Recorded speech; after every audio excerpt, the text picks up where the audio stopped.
Eslováquia e eu estarei sendo sua host nesse palco pelos primeiros dias e finais também, porque até o fim estou com vocês, dividindo com o queridíssimo Raules, ao lado de Aninha, Bárbara Gutierrez, Jacídio e Turiana e tudo que é de bom.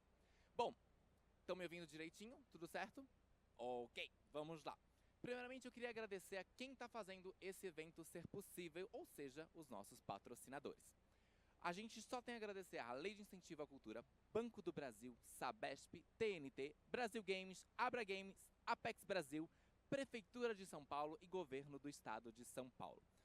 Bom, eu acho que vocês sabem como funciona, mas não custa relembrar. Vocês estão me ouvindo aí no radinho de vocês. Se não estiverem ouvindo o que vocês estão vendo, vai procurando aí, Mona, me ajuda até achar o que vocês querem assistir, ok? Não tem segredo, é só mexer no radinho que as mensagens serão transmitidas diretamente para o cérebro de vocês. Bem, chega de conversa, acho que é isso, uma breve introdução.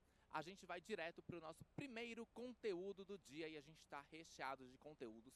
E teremos, inclusive, o Countdown com o Thiago Leifert, mostrando todas as novidades do mundo dos games, hoje às 18 horas.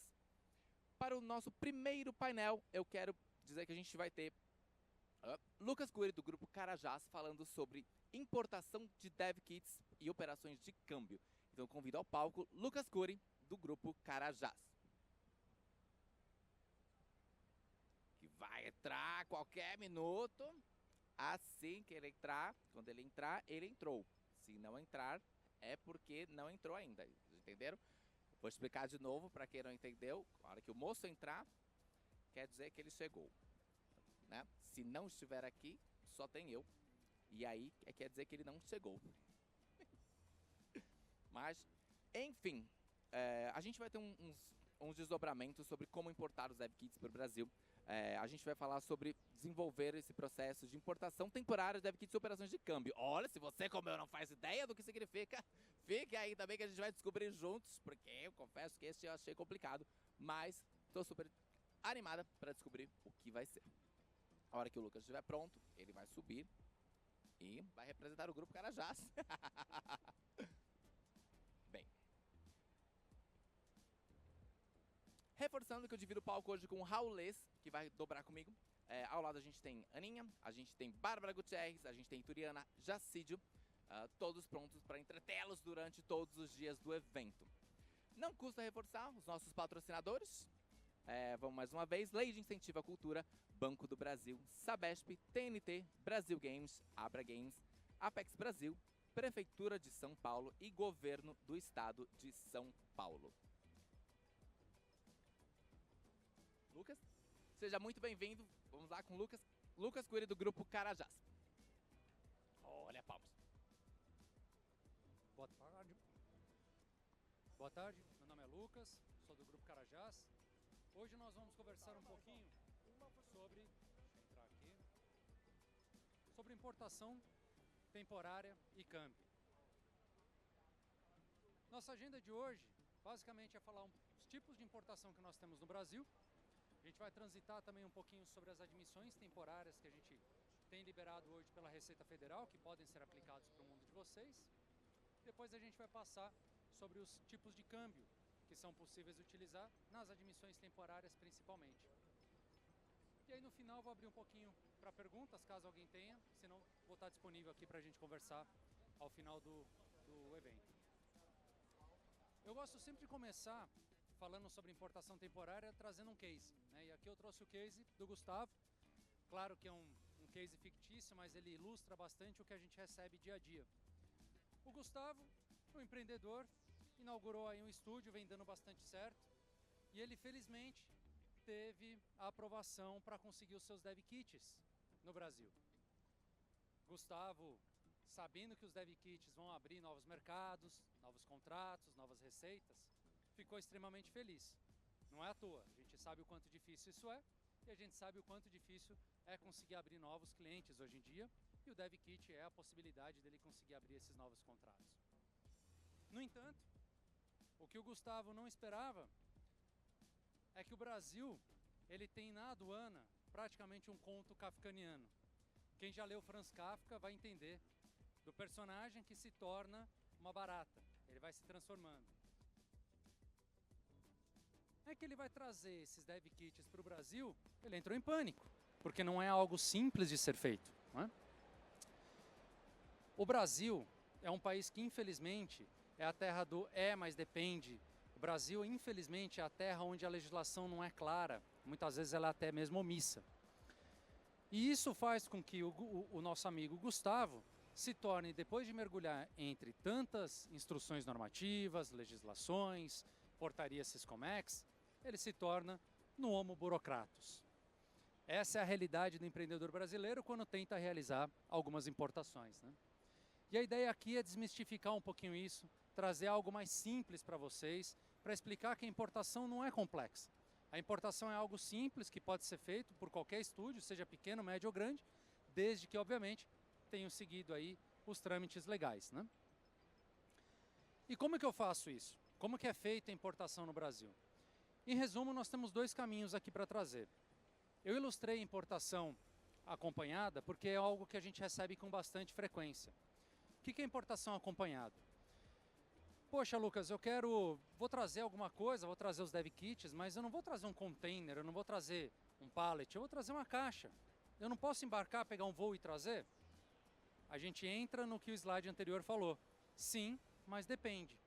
Porque quando eu falo de importação acompanhada, tem alguns detalhes. Precisa ser pessoa física, eu preciso trazer isso para bens do viajante e não para destinação comercial. E eu tenho algumas obrigações em questão de valores, em questão de quantidade e tudo mais. Então, se eu tenho uma destinação comercial, eu não posso trazer isso como bens do viajante. Eu tenho que trazer de outra maneira.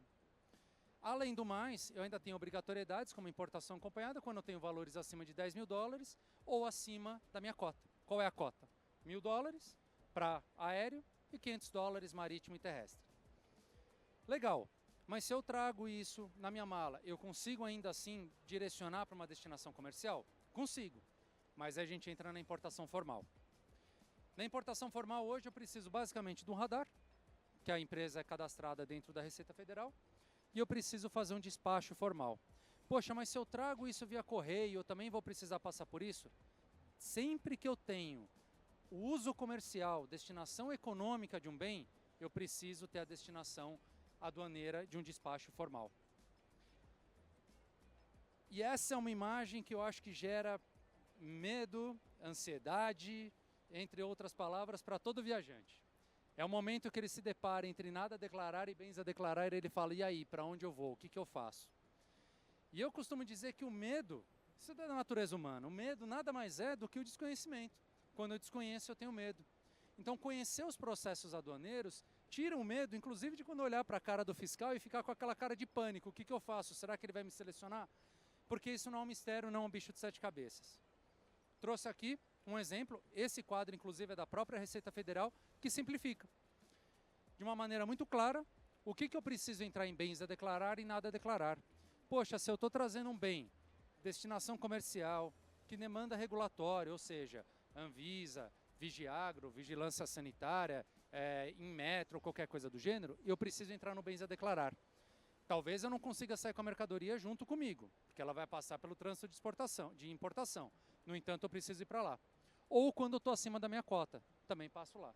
Poxa, estou dentro da minha cota, não tenho nenhum bem destinado a comércio, é tudo produto do viajante, nada a declarar e está tranquilo. Beleza. Quero fazer importação, mas eu não quero trazer como bem, quero fazer uma admissão temporária. O que é isso? O que é a admissão temporária? A admissão temporária ela permite que eu traga qualquer tipo de mercadoria ao Brasil com um período que futuramente ele vai ser devolvido. E eu posso fazer isso para exposições, feiras, desenvolvimento, para qualquer coisa, qualquer equipamento. E eu tenho 3 modalidades para fazer isso. São elas a suspensão total, utilização econômica e aperfeiçoamento de ativo. Aqui a gente vai trabalhar muito na utilização econômica, infelizmente. E aí eu vou trazer um ponto polêmico para vocês. A suspensão total é o que todos querem. Poxa, eu quero trazer, mas eu não quero pagar imposto. Posso aplicar para suspensão total? De novo, mas depende. Na suspensão total, eu posso trazer para o evento. Vou dar um exemplo aqui. Eu quero trazer um robô, onde o evento vai durar um determinado tempo, e depois disso eu vou devolver. Perfeito. Posso fazer suspensão total. Trago a mercadoria, faço o evento e devolvo. Agora, se eu vou ter algum tipo de utilização econômica, já não cabe na suspensão. E um ponto importante, bens destinados à reprodução de obras audiovisuais e produção de obras audiovisuais. Sabemos aí que o marco legal saiu e esse ponto ficou pendente. Se conseguirmos enquadrar aqui, maravilha, temos suspensão total. Se não conseguirmos enquadrar aqui, eu não tenho para onde fugir. Eu tenho que cair na utilização econômica. Se eu enquadrar aqui por um evento, uma feira, uma exposição sem utilização, o que eu preciso? Eu vou ter a suspensão dos meus tributos, eu vou ter a não necessidade de cobertura cambial. O que quer dizer? Eu não tenho pagamento. Ponto crítico, pessoal. Se eu estou pagando por algo, eu tenho uma importação definitiva. Eu não estou fazendo importação temporária. Eu estou comprando algo. Portanto, não tem cobertura cambial. Eu só posso pagar serviços, aluguéis ou coisas do gênero. Nunca mercadoria. Não preciso do meu limite de radar. Meu radar pode ser o mais simples possível. $50 mil eu consigo trazer. E não tenho demanda regulatória. Isso é extremamente importante. Por quê? Quando eu trago eletrônicos para o Brasil, muitas vezes eu recaio em Anatel, radiotransmissão, a Bluetooth, ou em metro, ligar na tomada. Em caso de admissão temporária, eu sou livre disso. Termo de responsabilidade, naturalmente, a Receita quer que alguém se responsabilize por essa mercadoria, caso ela seja extraviada, alguém tem que se responsabilizar para pagar os impostos. Contrato de serviço mandatório. Se eu vou fazer a suspensão total, eu tenho que saber quem, quando, onde, por quanto tempo vai fazer essa importação. Isso vai para a Receita Federal. Importante, sigilo total, é sigilo fiscal. Ninguém vai saber, a não ser a aduana. E prazo máximo, 5 anos. Depois de 5 anos, mercadoria volta. Ok. E se eu for utilizar a utilização econômica? Se eu vou trazer essa mercadoria, como é o caso dos Dev Kits, para utilizar no desenvolvimento de um produto, um bem, um serviço, algo do gênero, eu posso fazer? Sim, posso. Porque desde que eu tenha a produção desse produto aqui no Brasil destinado à exportação ou mesmo destinado ao mercado doméstico de um produto importado, eu aplico para a utilização econômica. Como que ela se caracteriza? Aqui tem uma diferença, 1% de imposto ao longo do contrato. Se eu tenho um contrato de empréstimo de 12, 24, 36 meses, eu vou pagar 12, 24, 36% do total dos impostos devidos numa importação. Poxa, faz sentido então eu importar por admissão temporária? Faz, se é curto período e mais, se eu não tenho exigências regulatórias para atender, faz sentido eu vir para cá. Câmbio, a mesma coisa, só tenho pagamento por serviço, não consigo fazer o pagamento da mercadoria. Poxa, Lucas, mas se a minha filial lá fora comprou, eu posso mandar dela para cá? Pode, só que a sua filial é uma entidade, então eu estou fazendo a operação de contrato com a sua filial. E a sua filial remete para cá. O serviço que você vai pagar é para a sua filial, nunca a mercadoria. Também não preciso do radar e também não tenho demanda regulatória, que é extremamente importante. De novo, se eu tenho Anatel, se eu tenho Inmetro, na admissão temporária eu sou suspenso dessa obrigação. Termo de responsabilidade, garantia aduaneira, mesma coisa, o que muda é a garantia aduaneira para caso eu traga lotes que tenham mais de R$120 mil de impostos a pagar, o fisco ele me exige uma garantia. Depósito bancário, fiança bancária, seguradora, seguro de aduaneiro, eu posso aplicar aqui. O contrato de serviço tem que prever prazo, tem que prever condições, tem que prever valores. Sem isso, eu não consigo registrar o deferimento na Receita Federal. E, obviamente, por uma questão matemática, são 100 meses, porque é 1% ao mês. Então, se eu tenho 1% por mês, eu tenho no máximo 100 meses para fazer essa devolução. Poxa, mas se eu ficar 100 meses, eu vou recolher 100% dos impostos, eu não preciso devolver? Precisa. É um regime de admissão. Passados 100 meses, eu vou ter que devolver essa mercadoria para o destino. Não devolvi, pagamento de multa. Então, eu recomendo, poxa, a partir de 40%, vamos ver uma importação permanente, né? Não mais uma temporária. Já aperfeiçoamento de ativo é algo que não se aplica muito mais para parque fabril ou desenvolvimento de hardware em si. Então, se eu tenho desenvolvimento de hardware, aí faz sentido, porque aí eu trago algum equipamento de fora para fazer esse beneficiamento, uma caixa, uma placa, algo, e posteriormente eu mando essa mercadoria embora. Como fica câmbio com isso? A parte de câmbio na admissão temporária, sempre, como eu disse, para serviço. Eu vou pagar um leasing, eu vou pagar um aluguel, eu vou pagar algo que nunca seja a mercadoria em si, senão eu estou caracterizando compra. sempre entidades de contrato de serviço. A gente encontra muito isso. O cara, poxa, mas eu estou fazendo essa importação pela minha filial, só que eu queria pagar a empresa direto. Posso? Não. O Brasil, ele é um mercado regulado de câmbio. Vem melhorando bastante, mas ainda é regulado. Então eu tenho que fazer, se eu importo do Zé, eu tenho que pagar o Zé. E, obviamente, transferências via banco, corretora, fintechs. Algumas vezes a gente encontra, poxa, mas eu não posso usar a conta do meu primo que está lá fora para... Não, não pode. Eu estou registrando tudo isso dentro da Receita Federal, estou informando a ela quem, quando, como. Então, toda operação de câmbio tem que ser feito por isso. Cartão de crédito PayPal, MoneyGram são permitidos com algumas ressalvas. O que eu costumo dizer é, fiz o pagamento por esses meios, mantenha a guarda fiscal dos documentos. Mantenha o que vocês estão fazendo, o que vocês estão pagando, para quem vocês estão pagando. Para que permita, numa eventual fiscalização, você saiba os documentos que têm que ser apresentados aí para o fisco. Com isso, não existe mistério, gente. A admissão temporária, ela funciona e ela acontece de uma maneira muito cara crachá junto à Receita Federal. Documento, procedimento e entrega. Cumprir os requerimentos, a mercadoria é nacionalizada e depois devolvida. Pessoal, é isso. Aqui estão meus contatos. Caso vocês tenham mais alguma dúvida, a gente pode conversar um pouquinho mais para frente. Abra aqui também caso alguém queira já perguntar, tanto de importação definitiva e importação temporária. Deixo à disposição para vocês conversarem.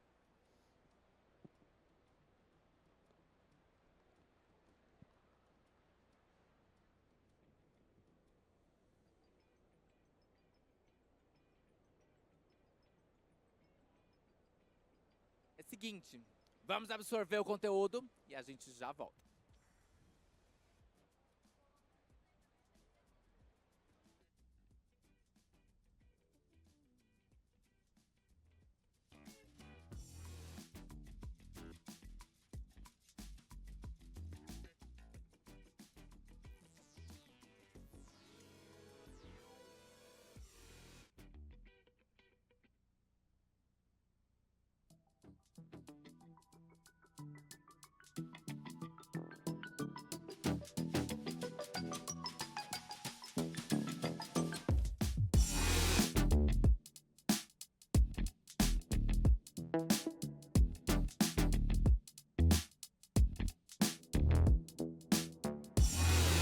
Games Web 2.0, 3.0, consoles, VR e jogos em nuvem. É um papo de especialistas falando sobre a situação do setor. Esse papo agora é em inglês, mas vocês vão receber a tradução simultânea aí no fone de vocês, direto no cérebro. Então é isso, vamos lá? Nós temos 2 convidados incríveis e mais um extra que a gente acabou de receber. Please welcome to the stage Kathleen Evers, Nabil Lared. Thank you. Thank you.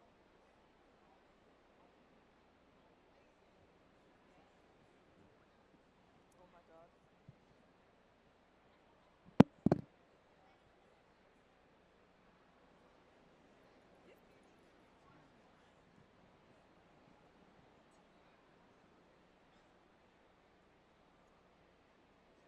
All right. Can everybody hear me? Can you hear me? Yes. Yes? You can? I can hear you. I can hear you too. Okay. So, welcome everyone. My name is Kathleen Evers, and I am business developer for some companies in Europe, and also really in the international space since quite a long time. I'm really happy to be here today with my friend and colleague Nabil Lared, who is VP of Licensing and Business Development at Blacknut Cloud Gaming, and he's based in France. Hi, everyone. And today we also have a special guest. Well, a surprise guest. So, Jay, I will let you introduce yourself very quickly, and then we can move to the subject today. And the subject today is Together We Cannot Fail. Thank you for being here with me, both of you. And Jamie, just present yourself a little bit. Absolutely. Thank you very much. Hello, everyone. My name is Jaume Molins. I'm doing business development at i3d.net. Here as a special invited guest. Happy to be here, and thank you for having me, Kathleen. You're welcome. You're a lifesaver because you had a little technical problem, and Nabil was unsure to be present, so that is why we are now 3 of us. the more the merrier, right? So, can we move on to the presentation slides, please? If there is someone with the technical team? No, there's not. Okay, so today we're going to talk a bit about the state of the industry. I'm going to ask a few questions to Nabil and to Jay and have their opinion, their insights of what is going on today in the games industry. We all know that we are facing a very challenging time. And yeah, so maybe this will give us a bit more insights or what the future will bring. At least that's the goal of the Fireside Chat. So I will start right away with the first question. Nabil, can you quickly describe us the main pillars of our industry very quickly, because I know that the people in the room already know what's going on and what the pillars are, but just quick overview, please. Sure. So yeah, it's more about the evolution of the gaming industry. We went from a business of traditional platforms and consoles to something much more versatile, and mainly thanks to the wide adoption of technology in the gaming industry. So moving away from consoles, and I'm not going to go from now decades ago, but just for the past few years. But you went from consoles with premium titles to now streaming on any connected devices with IAPs, free-to-play, etc. So what we see is that the players are adopting technology as we go, and it's all about having the right device at the right time to play the right games on those devices. And so you've seen, Jay, you may be talking about Web3, etc., but just to stay on the traditional platforms, remember that the gaming industry is now worth about $184 billion worth of revenue. And a bit more than half of it is coming from the mobile business, whether it's premium titles, free-to-play titles with IAPs, etc. And can you hear me? Yeah. And what we see now is the adoption of subscriptions as well. So if we look at the high-level picture, I would say you have retail and digital. Within digital, you have mobile, you have online platforms, you have VR, AR, Web3, etc. What's important from my view is that from a user perspective, you tend to go where there's a right fit between your mood, where you are, if you're on the go, if you're at home, and the type of games you want to play. So I'll leave the floor to you to give a bit more details about how you think about the other type of pillars. But for me, it's all about retail versus digital, with a much bigger increase of digital as we go. Yeah, speaking more to the digital kind of part, I think new technologies is also what's becoming a main pillar of the game industry. Of course, most recently trying to see how to involve AI in the development of games, but previously, I'm sure we've all heard, and we're still currently seeing the involvement of Web3 or blockchain, even NFTs into video games. So I guess rather instead of technology, perhaps innovation is a bit better, and then more on that is kind of like the race to be the first to adopt these technologies. But innovation, I think, has always been the main pillar of the games industry. Do you think that AI will have a major impact? I mean, in the development of the games as we know it today. So from our perspective, it's a bit too soon to see the actual impact on game development, platforms, etc. From my own little perspective, we see AI as a great tool to have a recommendation engine depending on, like I said earlier, on your mood, etc., the type of games you want to play. So let's say you are on Netflix games or Game Pass, and basically it's now 6 p.m. in the afternoon and you just want to chill out after a hard day at work. And so basically AI can recommend based on your experiences, the type of games that you usually play at that time on those devices, some games that you think would be best suited for you at that time. So yeah, of course, I mean, AI will be, it's another topic, of course, but let's move on to question number 2. Amongst these different pillars in the industry, is there one of them that you think that might be a major one, or is there, for example, Web3 taking over Web2, or can both live together, or Jay, what is your opinion on this? I mean, going back to my answer as well, innovation, I think what we're seeing mostly is who can be the first to incorporate AI, whether for the consumer side or NFTs for the consumer side or any sort of web Don't you think that? 3.0. Sorry to interrupt, but I mean, having a bit of experience in the Web3 space, don't you think that the technical hurdles are still way too high for the common, not nerds like us? Yeah, absolutely. And I think throughout the various conferences and lots of people I've spoken to, they are trying to come up with technologies to make to have consumers or the players, so to speak, adapt or kind of lower the barrier of entry into it. But even then, I don't think it is I agree with what some people say, that it's kind of a solution looking for a problem. I can see how Web3 might be interrelated with gaming. It's very technological and it's technical. But when it comes to the majority of gamers, I just don't think it speaks to them. Yeah, thank you for your insight. You had something to add, Nabil. Sure, yeah. So You always have something to add. from my own humble perspective, what I can see is if you look at how youngsters today interact with entertainment, it's all about subscription. Whether it's Netflix, VOD, music streaming with Spotify, etc. And you can see a shift in the gaming space where people are more using Apple Arcade, for instance, Netflix games now, Game Pass, etc. So it's all about having the right, people want, as a game developer, you want to be where the players are. So if those platforms can justify an audience, then developers would tend to develop those games or distribute those games through these platforms. So we see more and more game developers putting their games on Amazon Luna, for instance, Game Pass, GeForce Now, all of those game streaming services, but not just that, Apple Arcade, Netflix games as well. It's all about a war of attention for the user, because now they can be on TikTok, they can be on Instagram, etc., and you want to make sure that you grab their attention to play your games. And so those platforms allow for that, right? It also allows for you to discover new games, because from a user perspective, you have limited budget to play your games. And so subscription allows you to discover new games, play games for which you wouldn't have put the full price on if it was a traditional platform, for instance. Isn't it just like an extra revenue stream? Do you see it like just an extra revenue stream for the developer? So at first, what I would say is it's a way to widen your audience, because those platforms are not necessarily targeting the traditional gamers in that sense, on traditional platforms.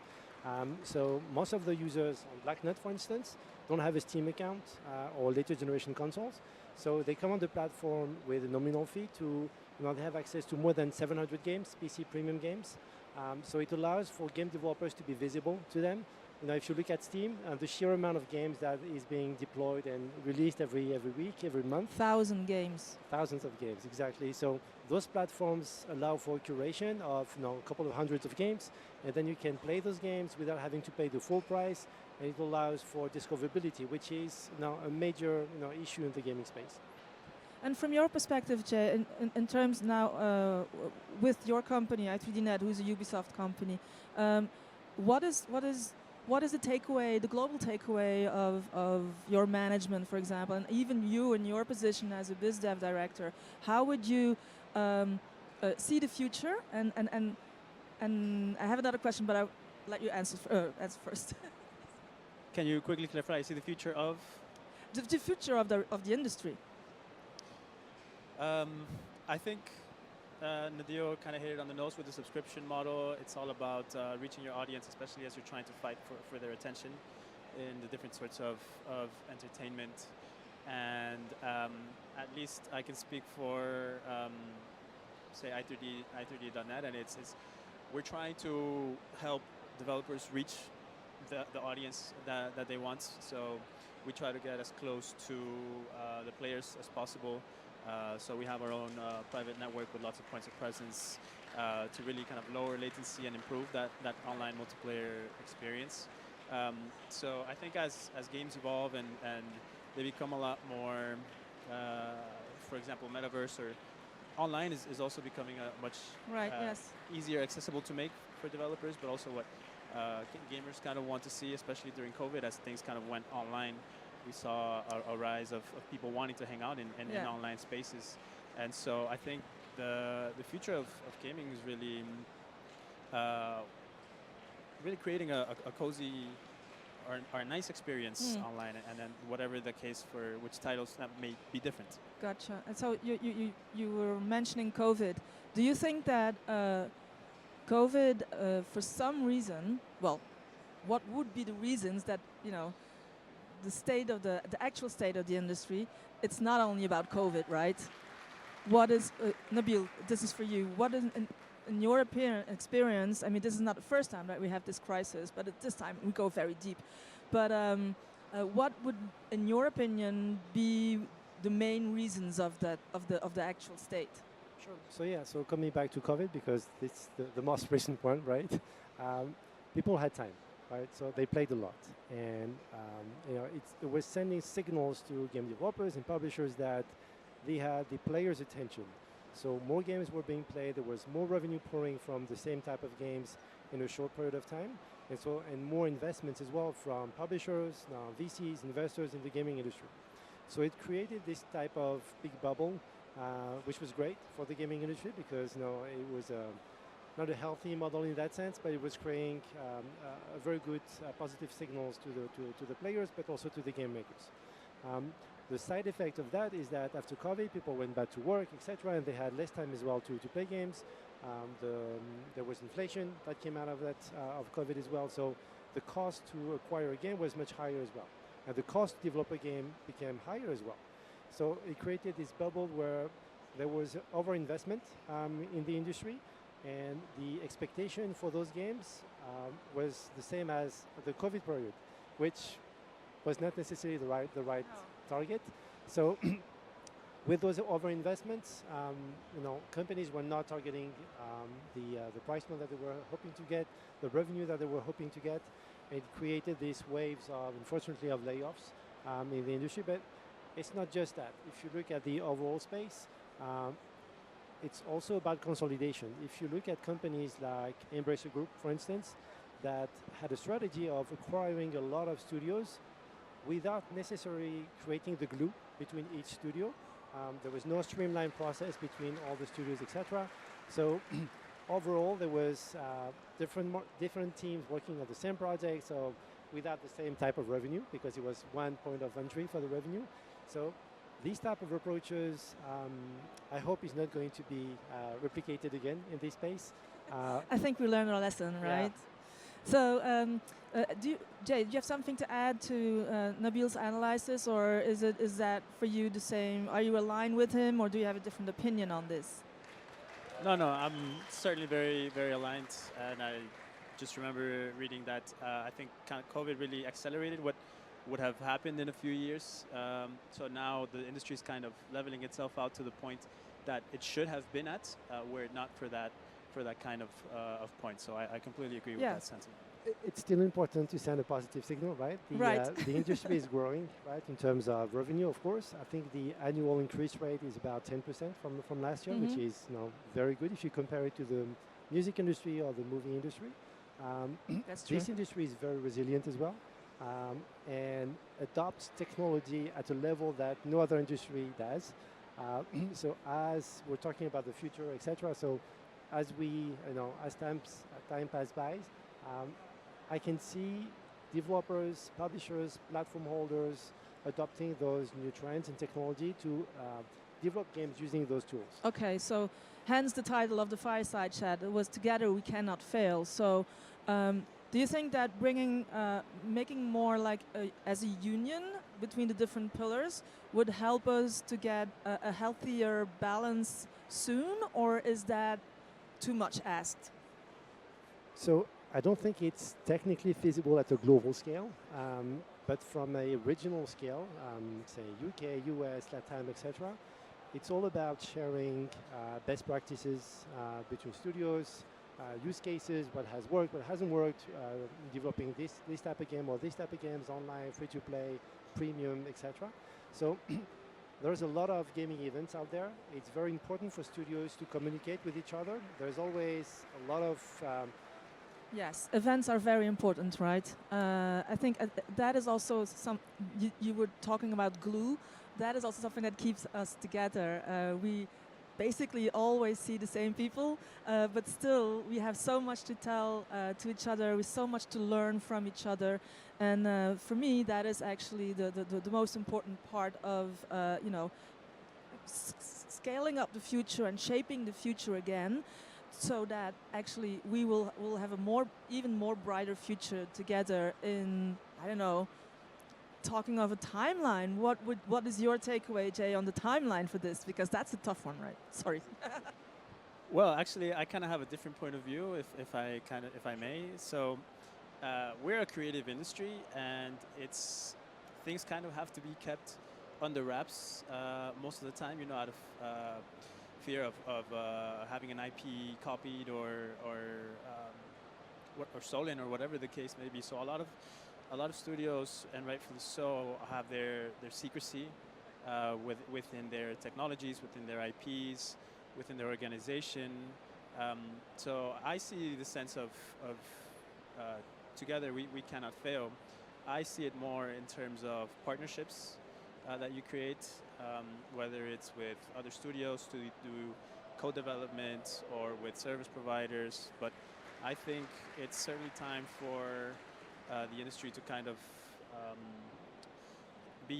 innovate the business model of the way different companies, developers, publishers really work with each other, Right. and find a happy medium where we can all grow together. Yeah. Do you see that happening in the near future? I mean, I was going to ask like really the roadmap or the timeline. Do you see it like Q4 2024? Do you see it more like Q2 next year, or in a galaxy far, far away from now? So, what is your opinion, Nabil? Yeah, to be realistic, I think we're still going to have a number of layoff waves this year.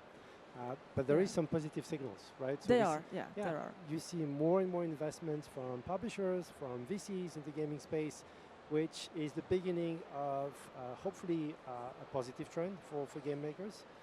Yes. It's also important for game developers to be very selective with the publishers they work with or the distribution partners they work with. It's easy to get tempted when you don't have cash, right? And you need that funding to finish your game. But it's very important to choose the right partner. Depending on the type of games that you have, look at the publishers, what type of games they have developed in the past, what's the relationship with the developers they work with. That is very important and key moving forward if you want to work with a publisher or platform holder. Because again, if you're at the bottom of the sea and you need that cash to finish your games, then it's usually the worst decision that you make at that time. Right. Yeah, for sure. So yeah, Jay, do you have anything to add on in terms of the timeline or how to choose a publisher or? Industry-wide unison, I would say a galaxy far, far away, but in a more shorter time span, I think the developers and the ones who do choose their partners right will be the ones who make it to a galaxy far, far away. Because eventually, at the end of the day, it's still the developers that that not only in control, but also the brains behind all those fantastic games that we have on the Blacknet platform. For example, you said it, 700 games, so different, so creative again, and that is typically what is owned by our industry, and I'm really happy to be part of this. I see that our time is already up. It goes so fast, so if there's any questions, now's the time.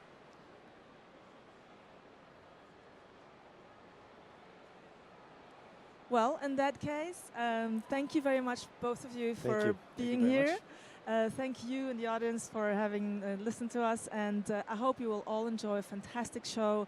I know that this year will be an excellent edition of Gamescom LATAM, and I'm very happy to be here. Again, thank you all, and well, see you around. If you have any questions, you can bump into us all week long and ask us any questions you want.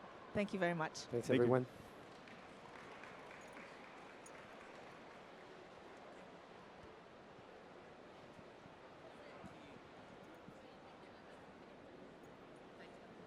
Thank you so much. Thank you. Thanks, everyone. Bom, gente, e eu me despeço de vocês por hoje. Cadê o A? Não fizeram A, não vão sentir falta. Mas eu deixo vocês em boas mãos, porque eu vou chamar o palco o Raulês, o icônico, para continuar essa programação. Muito obrigado pela presença e vejo vocês nos próximos dias. Muito obrigado, Eslováquia, muito obrigado, muito obrigado. Gente, primeiramente, boa tarde, né? Me apresentando aqui, eu sou o Raulês, eu vou continuar essa jornada com vocês até o finalzinho desse dia zero, né? A gente chama de dia zero porque daqui a pouquinho tem um countdown justamente pra gente estrear aqui a nossa Gamescom Latam, né? Queria agradecer muito a presença de todos vocês aqui que estão acompanhando no Palco 1. Essa maneira silenciosa de acompanhar o palco, eu sempre acho muito interessante, né? Interessante. Bem, galera, vamos seguir aqui o nosso dia de painel, né? Vamos passar para o nosso próximo painel, que trata de turismo, viagens, né? Viagens. Eu não sei se vocês sabiam, mas em 2023, né, os dados, né, aqui de 2023, tem que dentro, né, de turismos e turistas, a gente teve cerca de 6 milhões de turistas que vieram do exterior para cá e fizeram viagens, conhecer lugares, familiares e obviamente que o mercado de turismo também está ligado no mercado de games, né? E é por isso que a Abra Games e a Embratur estão juntas para o lançamento de uma premiação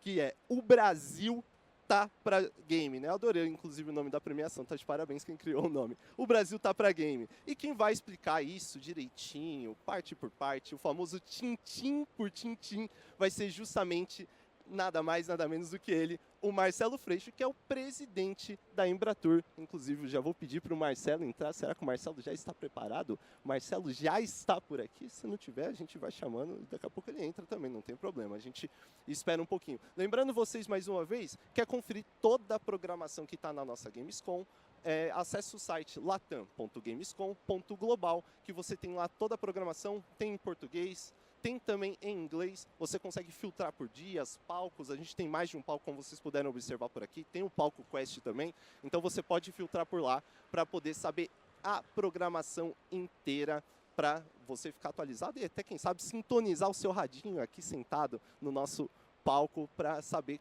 qual programação e qual tela você pode assistir. Eu adoro essa maneira dividida aqui de palcos. Vou chamar aqui ao palco de novo o Marcelo Freixo. Vamos dar uma olhadinha se ele já está pronto, né? Se uma produção já preparou o Marcelo para poder fazer essa entrada por aqui. Acho que ele já está vindo ali, já está vindo.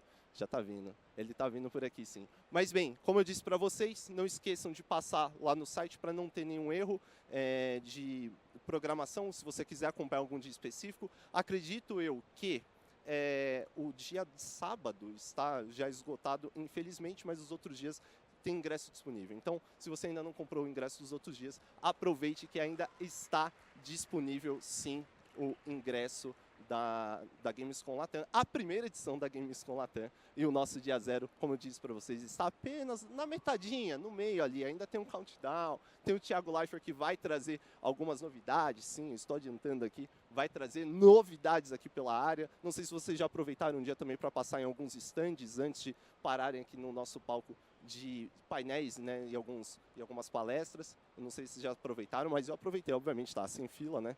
Até parece que eu não vou aproveitar para dar uma passadinha por aqui, né? Deixa eu dar uma olhadinha de novo, produção. Já estamos com o Marcelo pronto, produção? Ainda não? Beleza, ele deve estar chegando por aqui. Então, galera, como eu disse para vocês, aproveitem também esses intervalos para dar uma passadinha aqui nos nossos stands, né? A gente está aqui um pouquinho mais perto da Winzo, mas eu sei que tem uma galera que curte um console também. Tem o Panorama Mundo, que tem jogos de todos os lugares do mundo. Tem um Panorama Console, se vocês quiserem testar alguns jogos por aqui também. Enfim, é uma feira que reúne um pouquinho do nosso business, né, que a gente costuma chamar, com também muitos games e games indie, né? Acho que é uma boa oportunidade para a gente aproveitar e testar esses games, muitas vezes indie, que a gente não tem o conhecimento, mas chegando aqui na feira a gente conhece, desenvolve e até, quem sabe, se torna uma grande sequência de games, como eu já vi muitos nascerem, né? Dessa união entre Big e Gamescom Latam, né, que é o que aconteceu. Estive também nos Bigs anteriores por aqui e sempre me diverti muito. Eu brinco que dentro da feira aqui a gente nem vê o tempo passar, né? Quando a gente vê, já está de noite, eu chego aqui de manhãzinha, quando vê, já está de noite, eu nem sei o que passa, como passa, e passa de uma maneira tão rápida por aqui. Pois bem, vamos dando uma olhadinha aqui também na feira, que está com estandes novos, né? O stand da Epic Brasil aqui do lado. A gente também tem o stand da Nintendo, inclusive tirei foto com o Mario e com o Luigi, obviamente que eu não ia perder essa oportunidade. Como eu disse, estava sem fila, tem que aproveitar, né? Estava sem fila por ali, obviamente que eu iria aproveitar. Conferir mais uma vez com a Produça aqui. Produça, o Marcelo ainda não está pronto, né? Beleza, beleza. Era só para me certificar, vai que eu estou tomando tempo do Marcelo também. Né? Você imagina, a gente tá... Ele vem aqui para fazer o painel e sou eu quem vou fazer o painel no lugar dele, né? Quase falando. Mas bem, galera, então, lembrando mais uma vez, como disse, toda a programação dos dias, né? 26, 27, 28, 29 e 30 está disponível no site, só repetindo mais uma vez, latam.gamescom.global.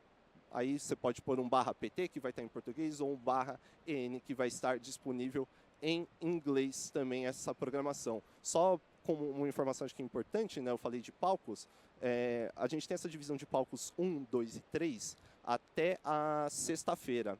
Sábado e domingo já são palcos unificados, então o palco Journey, que hoje está dividido em 1, 2 e 3, ele se torna o palco Journey somente, né? Um palco único. A mesma coisa, acredito eu, que o Quest, só que o Quest está dividido apenas 1 e 2, e no domingo, o sábado e domingo, perdão, ele se torna o palco Quest único, né? Vai se tornar o palco Quest único por ali. Não esqueçam também de dar uma olhadinha na votação popular dos nossos jogos do Big Festival, então dá uma passadinha, como eu disse, no site, que eu acho que é importante. E também tem um aplicativo, tá? Tem um aplicativo, você que não quer visualizar o site, muitas vezes, às vezes um pouquinho mais chato de mexer ali, tem um aplicativo que é uma praticidade um pouquinho maior e um pouquinho melhor dentro aqui da nossa Gamescom. A Gamescom que cada ano está ampliando. Essa é a primeira Gamescom, mas eu estou me referindo também ao Big do ano passado. A gente tinha um espaço com alguns stands, ampliamos mais esse espaço por aqui, só para você ver realmente que a coisa só cresce, meus amigos. A coisa só cresce. Como eu disse, acho que misturar um pouquinho desse mercado indie com alguns lançamentos já de publishers mais tradicionais, né, como a gente tem aqui, por exemplo, uma Nintendo, tem até uma Sega, enfim, eu acho que é muito importante, porque a gente caminha meio que o lado a lado e a galera, com tudo, aproveita, né? E como eu disse, aproveitem que hoje é o dia que eu acho que vai estar mais tranquilinho para passar em alguns estandes, para passar em alguma parte da feira. Sábado está esgotado, então sábado deve ser realmente, sábado e domingo, né, provavelmente. Final de semana é o dia que a gente vai caminhar de uma maneira um pouquinho, talvez mais com passos mais curtos, né? Porque vai estar um pouquinho mais cheio por aqui. Mas é bom, eu gosto de gente, eu gosto da galera chegando por aqui. Como disse, aproveito também para seguir as redes da Gamescom Latam. Afinal de contas, qualquer novidade, qualquer update, e até mesmo, né, acho que uma postagem legal que rolou no dia de hoje, palestras de destaque, né? Se você talvez não esteja ligado na programação, ou veio especificamente para ver algum painel que você queira, muitas vezes você pode ver painéis de destaque por ali que para você já acompanhar, meio que fazer uma sequência e acompanhar de uma maneira geral. Queria agradecer mais uma vez os nossos patrocinadores, né, que fazem isso acontecer, e obviamente a vocês, e aproveitar para passar essa informação que também está no nosso telão, sobre o palco 1, o palco 2 e o palco 3, em questão de canais aí no seu rádio. Né? O canal 1 é o canal em português e o canal 2 é o canal em inglês. Então, muitas vezes que você vai estar numa palestra que está em inglês, não está entendendo talvez tão bem ali o idioma, a gente tem a tradução simultânea, pode ficar tranquilo, o canal 1 e 2 do seu rádio, ele é o canal ali do nosso palco 1. Né? Eu vou ficar aqui no palco 1 todos os dias também, às vezes alternando na parte da manhã, às vezes alternando na parte da tarde, mas estarei aqui com vocês, com toda certeza, acompanhando. Né? Vocês estão vendo aqui na tela justamente isso dos palcos. Né? O palco 2 e o palco 3 são canais diferentes, né? O palco 2 é o canal 3 e 4 do seu rádio e o palco 3 é o canal 5 e 6 aí do seu rádio para poder acompanhar. Eu acho muito legal isso da plateia silenciosa, porque você nem precisa se deslocar de lugar para poder acompanhar qual é o palco que você quer, né? Eu acho que essa é uma das coisas mais interessantes aqui também. Muitas vezes eu até peço para não atrapalhar a plateia do lado, né? Da gente fazer aquela palma silenciosa, né? Aquela palma de libras, né? Que a gente costuma fazer, exatamente como estamos fazendo aqui. Mas não tem problema também aplaudir. Assim, eu falo isso só para não atrapalhar às vezes o palestrante do lado, mas a galera está tão imersa que não costuma atrapalhar em linhas gerais, né? Estamos aguardando aqui ainda o Marcelo, né? O Marcelo Freixo, que ele vai entrar para falar um pouquinho do painel sobre a premiação, melhor dizendo, né? O Brasil tá pra game. O Marcelo, que é presidente da Embratur, ele vai trazer um pouquinho mais da explicação desta premiação, que é uma premiação da união da Embratur junto com a Abra Games, né? Então, logo menos ele chega para poder apresentar e falar um pouquinho mais dentro do nosso painel. Mas enquanto ele não chega, vou me apresentando um pouquinho mais, né? Eu fiz a apresentação rápida que eu achei que ele já estava um pouquinho mais aqui e que eu fosse atrapalhar. Eu sou o Raulês, eu trabalho normalmente, né? Eu trabalho mais voltado ao eSports. Não sei se a galera acompanha tanto o eSports ou esportes eletrônico aqui, mas eu costumo apresentar mais programas de eSports, mais voltado ao Counter-Strike, né? Acho que todo mundo aqui já chegou a passar um pouquinho do Counter-Strike e eu costumo estar mais por lá. Volto mais uma vez com grande satisfação aqui no palco, que antes era Big e agora é Gamescom lá. Estar aqui com vocês, afinal de contas, os brindezinhos. Tem mochila, tem bag, tem um brochezinho, que eu peguei alguns, inclusive, né? Afinal de contas, como eu disse, estava disponível, estava sem fila. Eu não ia deixar de pegar, né? A gente tem que aproveitar e tentar passar enquanto não tem fila, porque depois aí fica um pouquinho difícil da gente poder aproveitar literalmente, né? Aqui em torno, né, até para a galera que talvez que esteja assistindo a palestra, a gente tem banheiros próximos também, então muitas vezes entre o intervalo de um e outro você tem banheiros aqui à direita, acho que é o banheiro mais próximo da galera que está acompanhando o palco 1, se você quiser eventualmente precisou passar entre um painel e outro, tem um banheiro à direita que eu acho que é uma coordenada boa para você poder passar, inclusive do ladinho ali onde tem uma placa escrita posto médico, não sei nem se todo mundo consegue enxergar daqui, mas daqui do palco com certeza dá para enxergar. Tem do ladinho um banheiro que eu acho que é uma informação bem importante, né? Bem, como eu disse para vocês, dei uma passada em todos os estandes, eu não vou lembrar todos os estandes de cabeça, mas a gente tem alguns aqui muito próximos, né?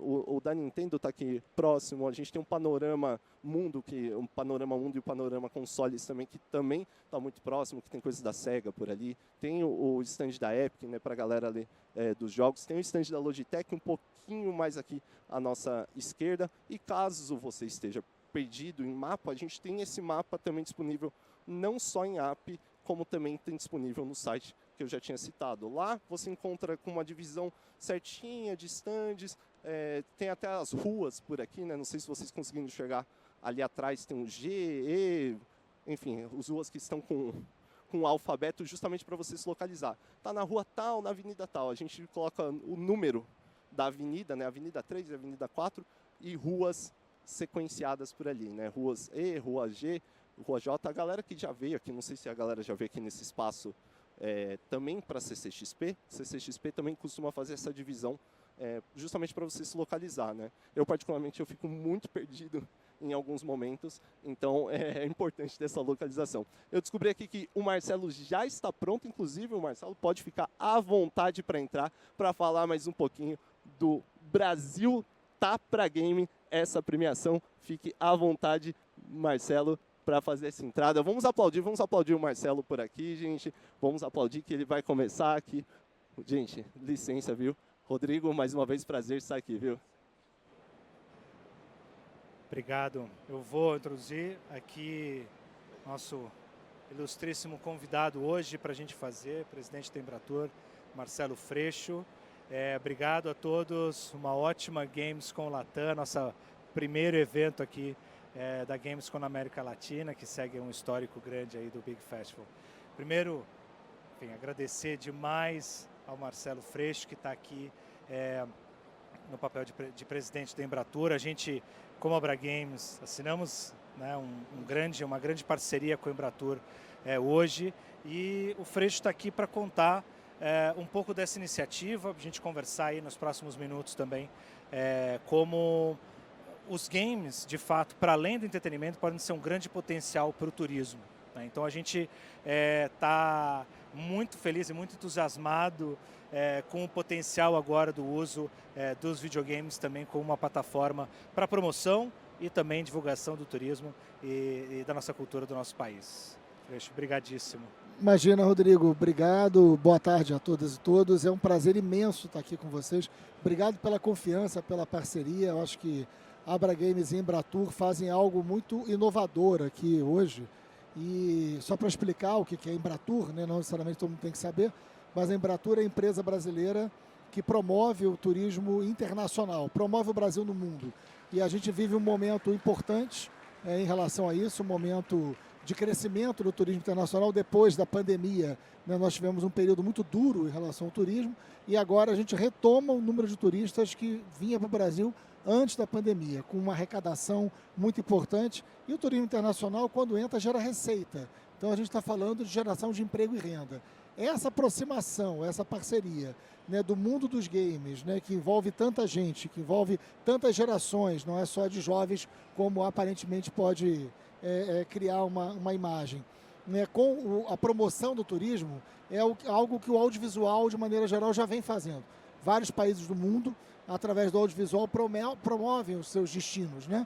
Então você tem, né, Nova Zelândia, Espanha, né, você tem vários países do mundo que hoje são cases importantes através do audiovisual. O que a gente está fazendo hoje aqui é trazer essa experiência, trazer essa possibilidade de promover o Brasil, seja através da cultura, do folclore, da natureza, dos destinos, das cidades, através dos games. Né? Então a gente está lançando essa parceria e a expectativa é a maior possível. E eu queria que você falasse para o público agora, em primeira mão, o que vai ser esse grande primeiro edital, enfim, esse derivado aí da nossa início de parceria. Rodrigo, a gente lançou hoje esse edital. Esse edital está aberto até o dia 31 de julho. Então é importante as pessoas estarem antenadas aí com essa data. Até o dia 31 de julho esse edital está aberto. E o que é isso? Qualquer game que já tenha sido feito, não se trata de games novos, né? Qualquer game que já tenha sido feito, que de alguma maneira retrate a realidade brasileira, né? Retrate a música, remeta, né, a ideia da promoção do Brasil como um destino, como algo que pode trazer gente de qualquer lugar do mundo para o Brasil, ele pode ser inscrito. Né? Então, até o dia 31 de julho. O resultado vai sair no dia 20 de agosto. Né? E tem premiação. Né? O primeiro lugar recebe R$70 mil, o segundo e o terceiro recebem R$40 mil. Então a intenção, como já afirmamos aqui, é promover o Brasil, promover o destino para o turismo internacional, para que pessoas que queiram conhecer o Brasil possam conhecer o Brasil também através dos games. É uma ferramenta muito potente hoje, a gente sabe disso, é criativa, né, tá no mundo inteiro, é uma linguagem diferente. Então isso nunca foi feito, o turismo nunca foi promovido pelos games. A gente está sendo muito revolucionário aqui nesse sentido e a gente quer que o resultado também seja revolucionário. Mas a inscrição está aberta a partir de hoje. Onde é que se faz a inscrição? Isso é importante. No embraturlab.com.br, que é o site da Embratur Lab, que é o braço de inovação da Embratur. Então, embraturlab.com.br, inscrição até dia 31 de julho. Gente, bem reforçando, né, muito a característica do edital, não são só jogos jogos novos, né? Você que tem um jogo que já lançou aí há 5 anos atrás, mas que tem as características de abraçar mesmo, né, os nossos valores culturais, as nossas histórias, transpuseram isso para game. Muitas das dúvidas, né, que a gente foi surgindo nesse processo, por exemplo, né, a gente está falando também de mundos ficcionais que são também criados, baseados na nossa cultura. Né? Então, não é exatamente, né, contando só a história de uma região específica, mas também se você tem, né, um jogo que também usa dos nossos pilares aí, da nossa cultura, da nossa história, mas também ficciona, também fantasia, também cria em cima, né, uma ficção científica, por exemplo, que está ali dentro de um gênero, também é possível. Né? A ideia desse edital, de fato, é que a gente consiga dar uma ampla visão do que é, de fato, o Brasil e, obviamente, a ideia é que a gente consiga ter horas de exposição, né? A gente estava conversando com o Freixo mais cedo, né? Enquanto a gente também, né, no cinema, que presta um serviço fantástico para os países, né, em termos de destino, a gente tem ali 2 horas e meia, né, ou séries de televisão ali, são 9, 10 horas. Dependendo do jogo, a gente está falando de 30, estamos falando de 50. Né? Então, um tempo de exposição também é uma coisa interessante. E Freixo, eu queria saber de ti, o que dentro desse trabalho agora, né, olhando aí para um turismo, né, e usando não só um turismo cultural, mas usando de fato a valorização da cultura como sendo essa indução para realmente trazer de volta diversos turistas, tanto internacionais, mas também acaba sendo uma ferramenta de promoção nacional.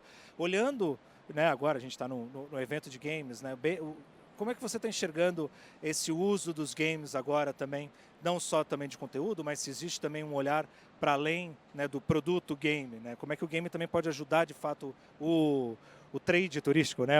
Isso. Rodrigo, eu antes de vir para cá, dei uma rodada aqui nessa feira que está, assim, parabéns, está espetacular. Eu estou imaginando o que vai acontecer aqui no final de semana, né? Isso aqui vai ser uma loucura.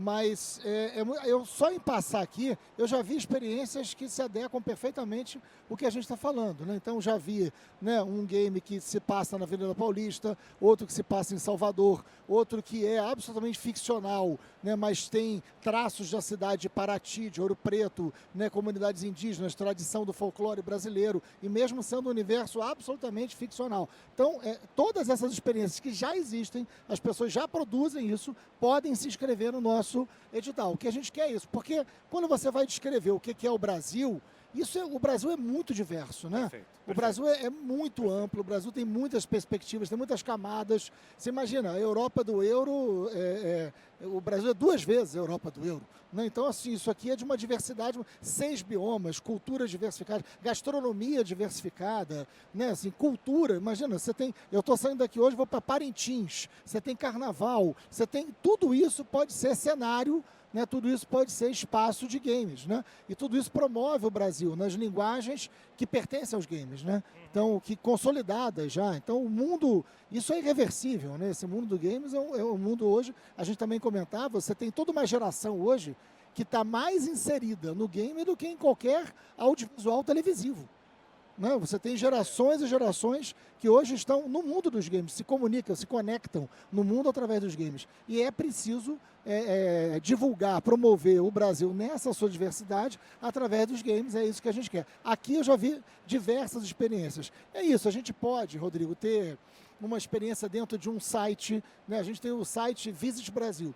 Você pode ter um game dentro do site Visit Brasil que faça a pessoa ficar mais tempo. Você pode ter, como a Itália fez, uma promoção de roteiros que você visita a Itália, terra maravilhosa, e você visita e depois você ganha um roteiro da Itália dentro de um game. Você pode ter a publicidade. Então são muitas as formas que esse universo dos games podem promover o Brasil, divulgar o Brasil. O que a gente está dando aqui é um passo inicial, que eu acho que tem um futuro imenso, né, desse universo do game ser também uma ferramenta de promoção e não só o entretenimento em si. Eu acho que é interessante também, além, obviamente, claro, a gente tem os eventos como sendo portas aí, ou vitrines, na verdade, para ser também locais dessa divulgação, mas até aqui, né, eu também sou desenvolvedor, né, enfim, a gente sabe muito bem também que os canais de distribuição de games, games com esse cunho também turístico, também são os outros países, né, como o próprio Japão, como a Itália, como você mencionou, e outros países também distribuem, por exemplo, games que tem de fato, né, uma vertical ali de poder promover. Eu lembro que, até falando com o pessoal do Embratur também, games que tem no Japão, por exemplo, Tóquio, que falam sobre o sistema de transporte, mas que na verdade você realmente viaja por Tóquio com o objetivo de você conseguir, enfim, era um jogo de simulação, enfim, dentro, né, da linguagem do game, mas que de fato você andava pela cidade através do metrô e você tinha que construir o metrô.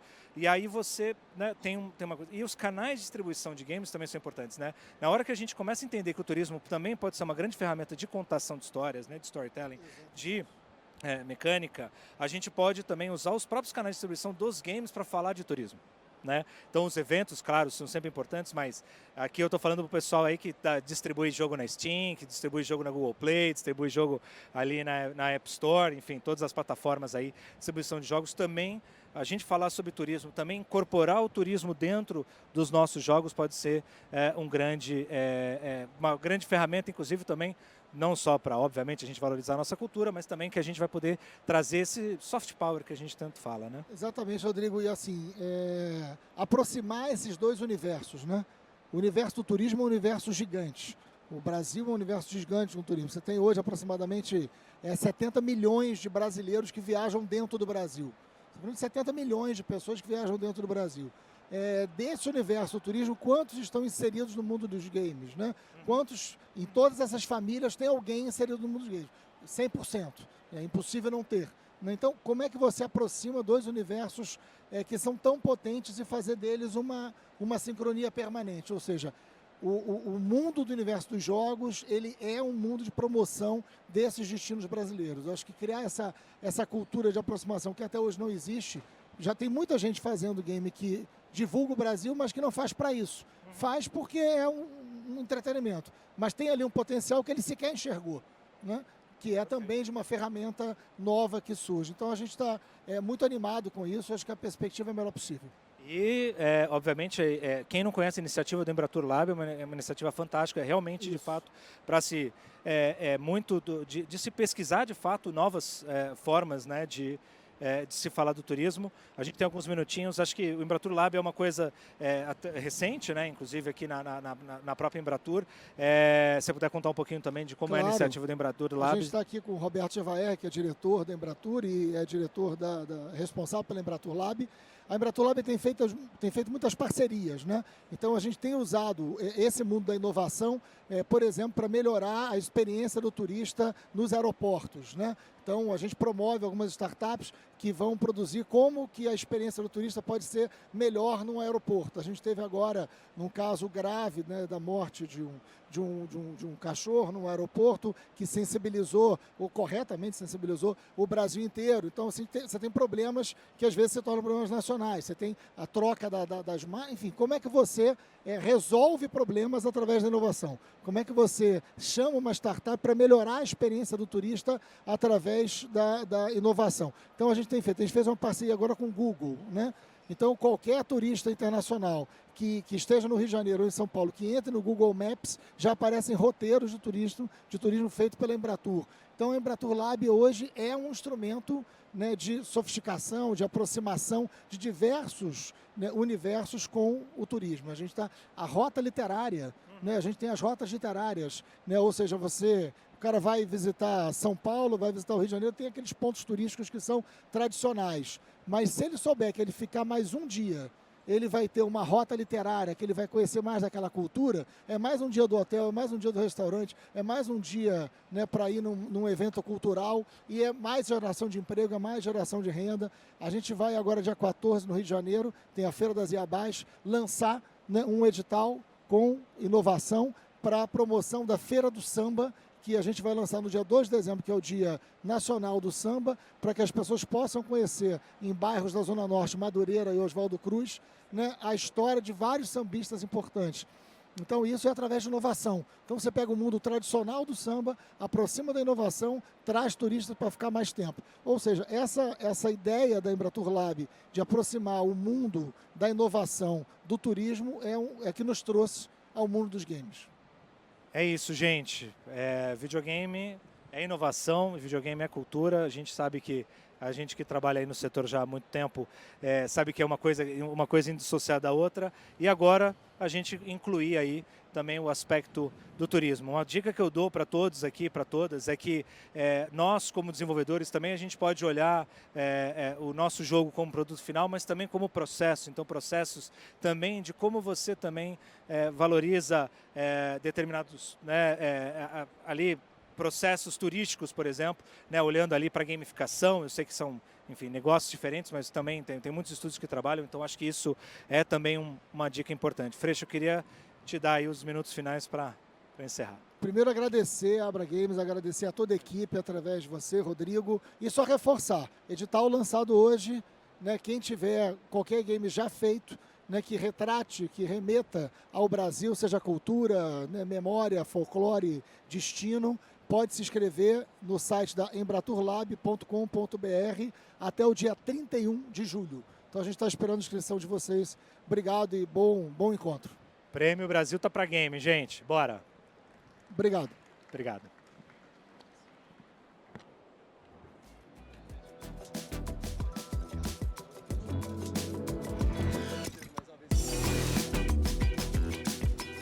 Agradecer mais uma vez aqui o Rodrigo e o Freixo por essa explicação do nosso O Brasil tá pra game.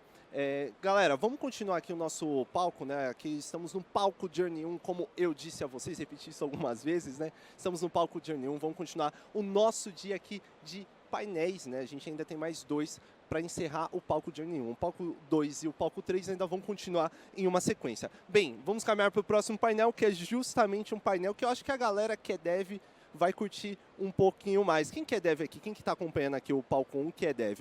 Dá uma levantadinha na mão aqui. Ah, a gente tem alguns devs por aqui, né? Um abraço para vocês devs, que muita mágica acontece com vocês aí, eu vou te dizer, viu? A galera se esforça pra caramba. Mas eu queria perguntar para vocês também se vocês já sabem, né, o que as publishers estão esperando aqui dos devs, né, dentro do mercado, né? O que as publishers estão esperando de vocês. Eu acredito que assim, né, vocês vêm aqui para o painel que é justamente para trocar esse conhecimento e para entender um pouquinho melhor. E acredito que para entender melhor, nada melhor do que eu chamar o nosso próximo palestrante por aqui, né? O próximo palestrante é justamente o David Logan da Akupara. Eu combinei com ele, eu falei assim, é a Akupara ou a Cooper? A Cooper Games, né? Ele que é o fundador, o David Logan, que vai estar por aqui. David, inclusive, já pode entrar, deixa eu dar uma olhadinha se o David está por aqui.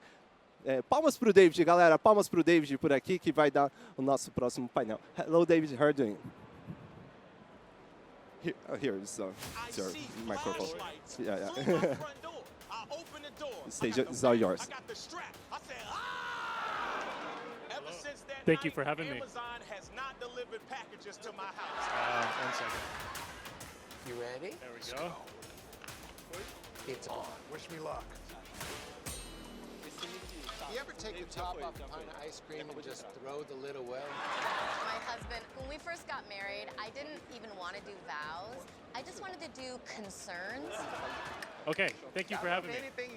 So, Akupara Games is a publisher and developer. We're based out of Los Angeles. Our publishing team does marketing and distribution, and then we have a development team who does porting, QA, and then even sometimes co-development for the games that we're publishing. I see flashlights through my front door. I open the door. I got the bat. I got the strap. I said, ah! Ever since that night, Amazon has. So today we're going to be talking about navigating the publisher greenlight process. You ready? And this will be tips and tricks when you're when you're pitching your game to publishers. You ever take the top off? First, we're going to be talking about understanding publishers. My husband. So when you're pitching your game to publishers, there's many kinds of publishers that all have different wants and desires, and you need to curate your list of publishers that you're talking to so that the game that you're pitching is appropriate for them. So there's a handful of different kind of high-level areas that are important to keep in mind. One would be, the platforms that your game is on. If you have a game for mobile, for instance, you're not going to be pitching to a publisher that's going to be talking about, that's going to be, publishing console and PC games. If you have an adventure game, you're not going to be pitching to a publisher who, only publishes shooters. And, if your budget is $2 million, you're not going to be pitching to a small indie publisher who doesn't have that amount of financing. So it's very important that you first, create a list of the publishers that you think might be appropriate for your title. Most publishers can be categorized into 2 categories, indie and AAA. Indie publishers are a bit more boutique and specialized in the kinds of genres that they're focused on. So for instance, you may have a publisher that only does adventure games, and they will know how to market adventure games in a good way and cross-promote with other adventure games in their catalog. Indie publishers are typically a bit more flexible when they're working with you, and they're usually more hands-on. So if you want a publisher who's going to give you more feedback and work with you closely, indie publishers are the way to go. AAA publishers, the main thing that they bring is a good amount of financing. And so, that could be financing for development, and that could also be financing for, marketing that you're doing. With AAA publishers, you might see a large ad spend that they're doing. And AAA publishers are often more hands-off, letting you, kind of do what you run the show on your own a little bit more. So what do publishers look for? Well, one of the most important things when pitching to a publisher is understanding what your unique selling proposition is, or USP. This is your hook of your game. It should be unique and appealing, and you should, come up with a clear and concise statement that summarizes, this is what our game is about. So, for instance, a turn-based strategy game for history buffs that allows players to rewrite iconic battles. You may even alter your USP depending on who the publisher is you're talking to. If a publisher has an emphasis on a particular area, maybe you change your opening statement to relate more to that publisher. The more you can relate to the publisher you're talking to, the better chance you'll have of gaining their interest. Besides a good hook, it's very important to highlight your team. That's both past projects that you've worked on. If you have any kind of complicated, maybe tech, maybe you're doing a multiplayer game, you should highlight this is the experience our team has had with multiplayer in the past, because you really want to show the publisher that you're competent in what you're doing. Art matters a lot, both in the presentation as well as the game itself. You want your art to be cohesive, and unique art styles really help your game stand out. And in the opening email, we always like to get a high level of your timeline and your budget. So this is maybe the quarter and the year that we anticipate our game releasing, and this is the high level budget that we think that we need from a publisher to finance the game. This allows us at a very quick pace to kind of scan through the emails and see whether it's relevant for us. Maybe you're releasing a game later in the year and we don't have any capacity later in the year. It allows us to quickly say, well, maybe this won't be a fit, or at least write back and say, are you flexible on your timing? You're trying to make the publishers that you're pitching to, as confident as possible that you will be a safe investment, because they're taking a big risk when they're investing in you. So the more things that you can tell them and show them to prove that you are a safe investment, the better. So for instance, maybe you have a high amount of followers on social media. Maybe you got financing from the government or from a successful Kickstarter or crowdfunding campaign. Any awards that you've won at shows. If you have a Steam page up, wish list numbers if they're impressive, or maybe your demo download amount if that's an impressive number. The more of these kinds of things that you can tell a publisher, the more confidence that you can give them.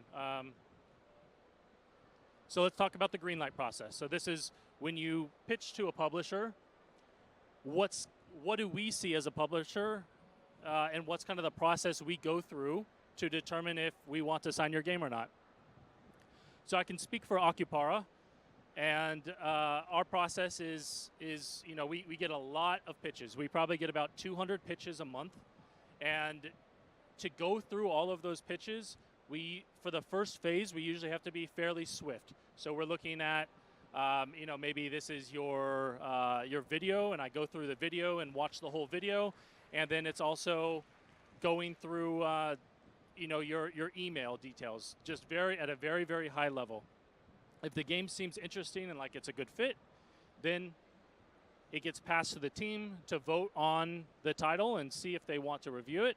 If the team is interested, then we typically have a review panel of several people on our team who review the game, actually play the build. That would be the first time we're even playing the build.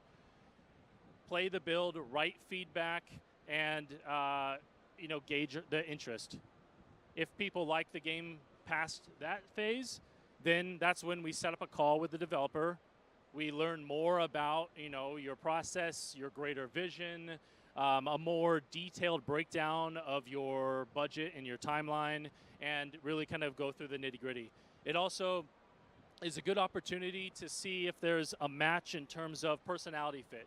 right? The publisher that you're going to be, wanting to sign with, you want someone that can be a long-term partner, someone that, most of the contracts are 5 to 10 years, and so you want someone that you can get along with, someone that, and that's the same for us. When we're looking at developers, we're looking for kind of red flags in communication. Is this going to be someone that we want to work with long-term? Oh, and then also we typically look at the commercial viability at that point as well.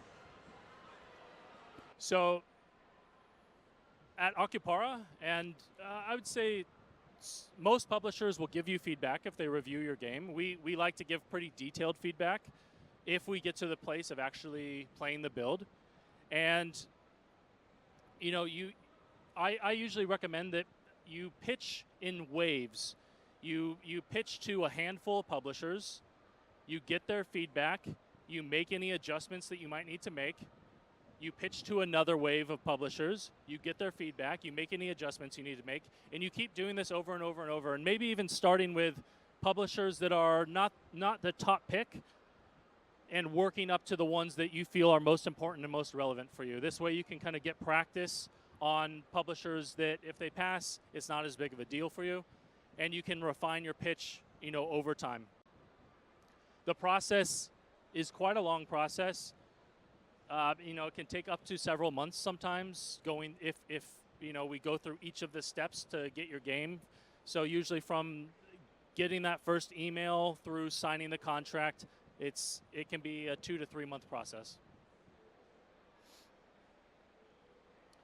When the publisher gives you feedback, make sure to ask for clarifying, ask any questions that you have to get clarity. Better to ask than to guess. So in summary, research different publishers and understand their specialties, tailor your approach to their interests, identify your game's unique selling point and showcase it effectively, prepare for a multi-stage approval process with potential for scrutiny and revisions, view feedback as an opportunity to improve your game. Securing a publishing deal can take time, so manage your expectations and stay persistent. And based on all the information you've learned from the publishers you've spoken to, tailor your pitch to resonate to potential publishing partners in the future. So now we have an opportunity for questions if people want to ask questions.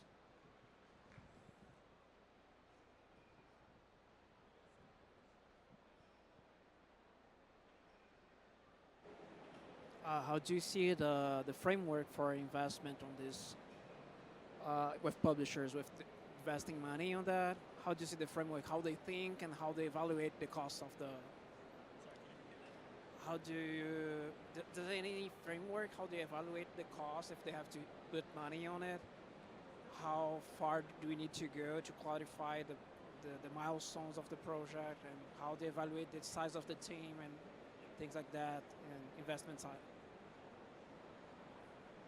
So the question was how far does the developer need to take the budget and the timeline for us to kind of walk through it together? Initially when you first submit, it can be at a very high level. It can be just, here's kind of the bottom line.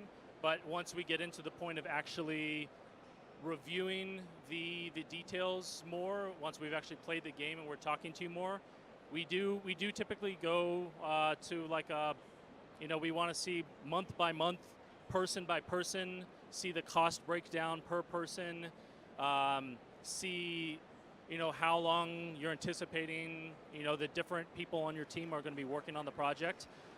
We'd want as detailed as you would probably create for yourself to do an effective job putting together your timeline and budget. Next question. You talked about how important it is to show a level of safety when pitching for a publisher, right? And I think a portfolio is very important in that, right? But as a first-time dev, like releasing the first game, how would you say it's a good way to pass this sense of safety for a publisher?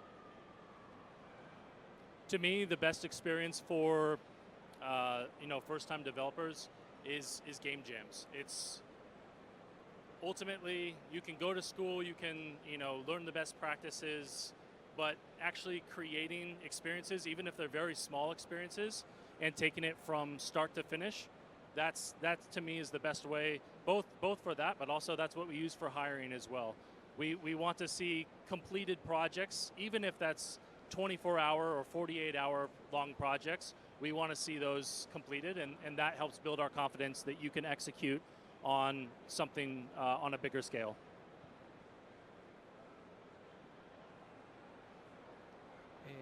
A couple questions. What is your forecast for the interest rates going onwards into 26 and to 27? The question for the interest rates for going from 25 to 26 to 27 in the upcoming years.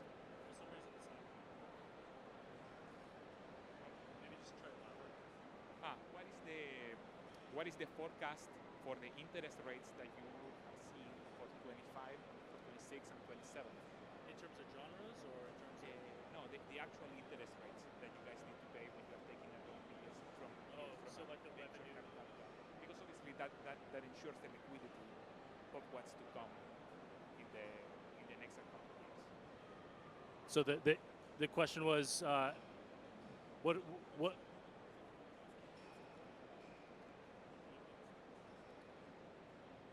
The question is, what do I see what's to come in terms of the interest rates for 2025, 2026, and 2027?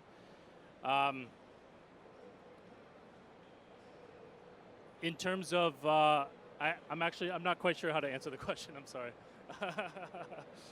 A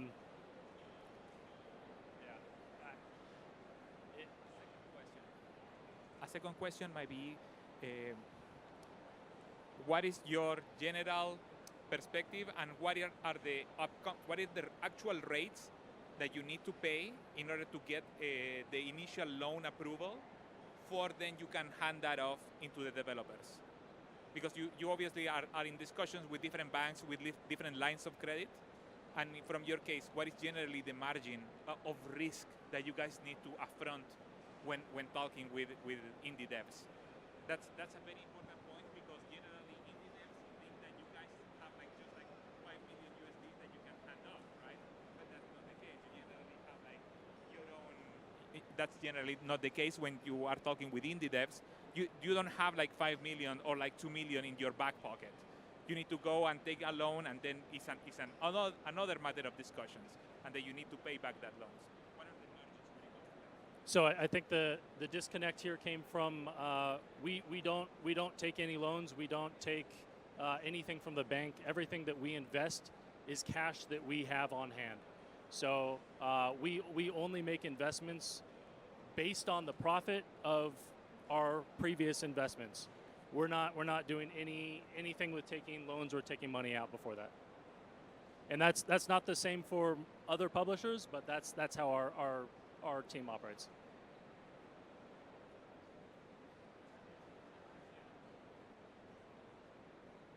Thank you.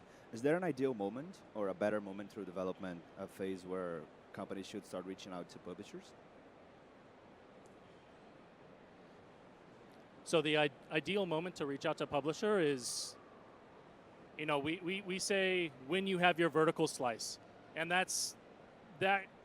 we define vertical slice as if for those of you who aren't aware, a vertical slice is think of a cake, and then take a slice of that cake. It has all the different frosting and layers. It has the final art you want, the final audio you want, the final code and design you want, but it's on a small scale. So potentially 5 minutes of content, 10 minutes of content, but it accurately represents, this is what I want to accomplish with my full game. So that's usually the best point to pitch. Any other questions?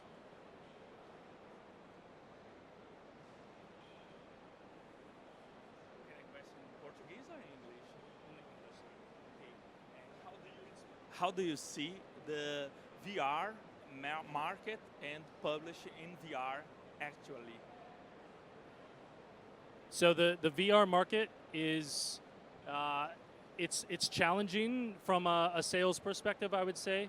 But there are a lot of companies like Meta and Pico who are putting good amount of money into the VR space for development right now. So we're actually about to release a VR game in a couple months, and while overall sales have been low recently, we have high expectations for the future for where VR can go. It looks like I'm out of time, so thank you so much. Have a good day.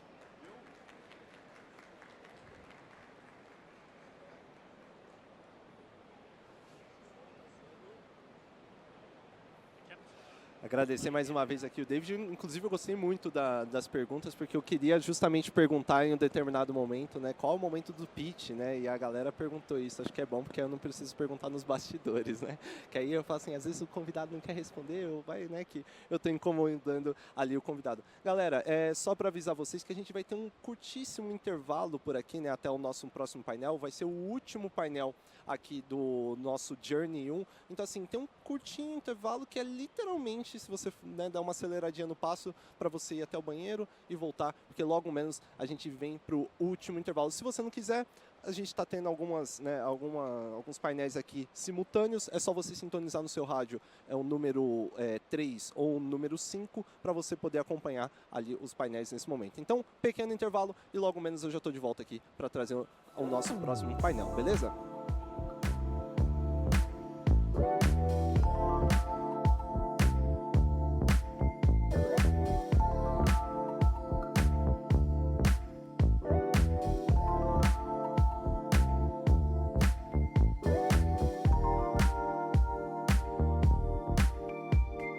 O nosso pequeno intervalo aqui foi realmente pequeno, foi só pra gente ali tomar uma aguinha, refrescar a garganta, e a galera que precisava talvez ali comparecer, né, ao banheiro também teve esse tempinho. Bem, galera, vamos para o nosso último painel do Journey 1. Lembrando que a gente continua uma sequência aqui de painel Journey 2 e 3, tá? Vamos para o nosso último painel aqui do Journey 1, que é para falar um pouquinho sobre futuro. Essa é facinho, mas Raul, aqui tudo meio que fala sobre futuro, né? Exatamente, fala sobre futuro. Mas esse é específico sobre o futuro do entretenimento, né? A gente vai ter aqui o futuro do entretenimento ao vivo e a magia do fandom virtual. Este é o nome do próximo painel. A gente viu como o futuro do entretenimento, assim, o entretenimento ele tem se renovado de maneiras diversas, né, por aqui.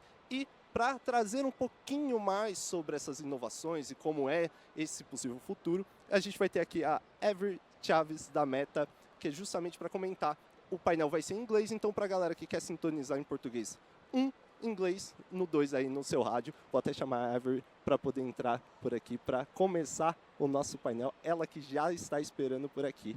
Avery, pode ficar à vontade para entrar. Eu quero palmas para a Avery aqui, galera, para poder fazer essa entrada. Palminhas, pode ser a palminha silenciosa também, se quiser, que a gente sempre faz ali em Libras, né? Pode ficar à vontade.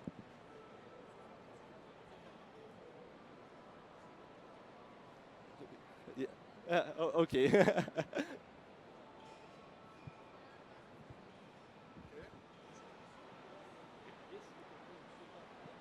Hi, everybody. Thank you, Avery. Hello. Oi. Give me 1 second. I have a lot of buttons up here.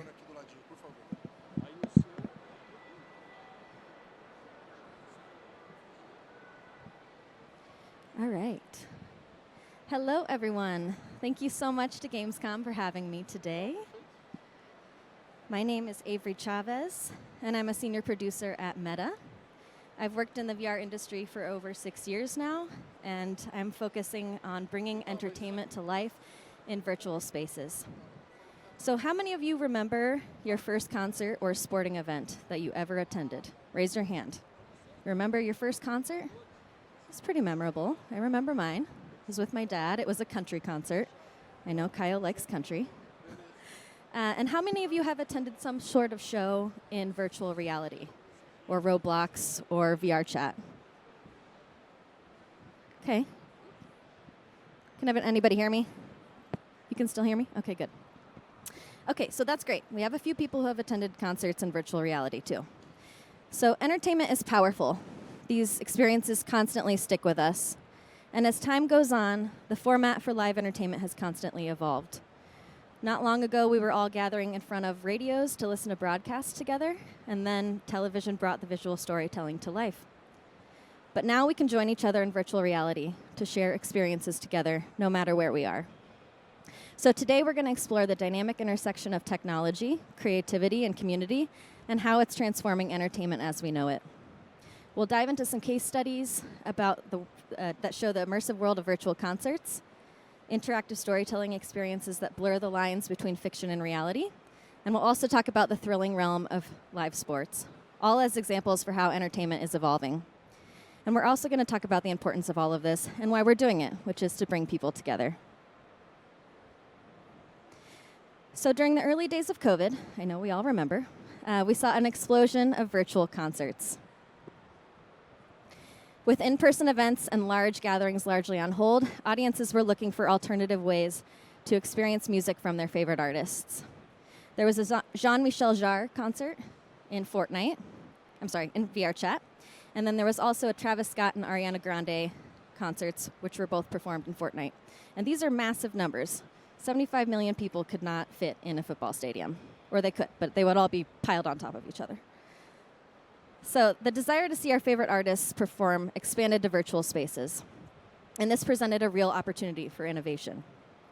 So in virtual spaces, we have the opportunity to bend the rules of traditional concert settings. We can supersize the artist, or we can change the dynamic environment.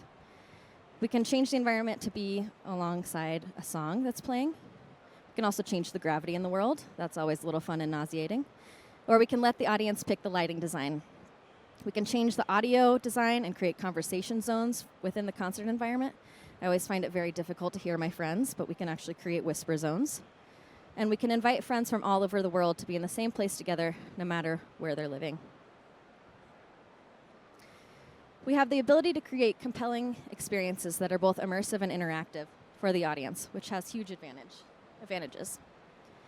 The first advantage is that the audience feels like they're part of the show. We can play with scale of video and avatar components to make each person in the world feel like they have the best seat in the house. The second advantage is that the audience can interact with the environment. They can play with objects and toys while they watch the concert, and even participate in changing some of the key environment elements themselves. By the way, I feel like Beyonce right now with this wind in my hair. It's a very important moment for me. And finally, last but not least, the potential for reach is massive. And this is a huge benefit for musical artists. We can greatly exceed how many people can watch a concert at once since they're watching virtually, and instancing is limitless. So just as an example, in Meta Horizon Worlds, our social VR space, we've created a hub for concert experiences called Music Valley. And here users can watch their favorite artists on a mega-sized, high-fidelity 180 screen while they interact with balloons, sit around a bonfire, and discover other grabbable items. We have a consistent stream of shows from well-known artists like Blackpink, Post Malone, and Doja Cat in the world, and that helps us ensure that users come back over and over again to listen to new artists and discover new music together. Similar to music, though, sports also has an incredible power to rally people around common interests. Testing.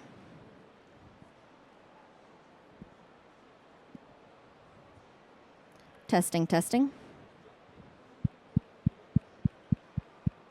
I said sports and it cut out. No sports for any of us. Audio? Hello? Hello? Can you hear me now?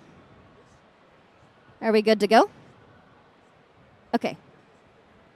Oh, I'm getting a yes and a no. Okay, great.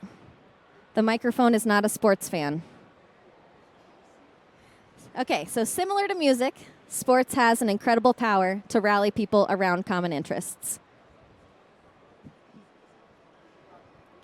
With sports, we can customize the experience for fans in virtual reality in a way that you can't necessarily in real life. So customization and personalization can give a superfan the bespoke viewing experience they've always wanted without needing to wait in lines or traffic. I know that traffic is a big thing here, so it's important in Brazil. Our focus for sports is to give fans a place where they can watch their favorite teams like the way they want to, while meeting up with other fans and cheering on their teams together. So in our virtual sports experiences, we focus on regularly scheduled programming and meetup events. That consistent programming brings people back together, similar to live services. Interactive elements like mini games that give fans the ability to play activities themed to the sports they enjoy and role play like their favorite athlete. And immersive screening spaces that give fans new angles, higher fidelity screens to watch content on, and a promise of the best seat in the house, no matter where they are. So one experience that's been a big hit for Meta Horizon Worlds is NBA Arena, which is a world built to host live NBA games. Throughout the year, this world featured a staggering 52 live NBA immersive games and 2 games a week. Right now, we're screening WNBA games in the world for the first time, which has been a big hit. We focused on courtside camera perspective with enhanced video resolution and color saturation, all filmed on 8K cameras, played on a 180 screen, giving viewers in the world unprecedented access to the best seats in the house, no matter the cost. But we all know that fans don't just come to watch games, especially in virtual reality. So playing, fun, and competition are at the heart of sports. So in NBA Arena, we also have a dunk contest, a Papa-Shot-inspired game. We have trivia and a concession stand experience where users can role play that they're selling hamburgers. I personally enjoy that. But fans of entertainment also want to know and want to find like-minded people to share their sports identity with.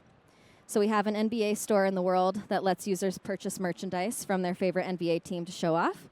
And everything in the world is rewarded with avatar merchandise. So top prizes include an NBA warm-up suit and a bomber jacket.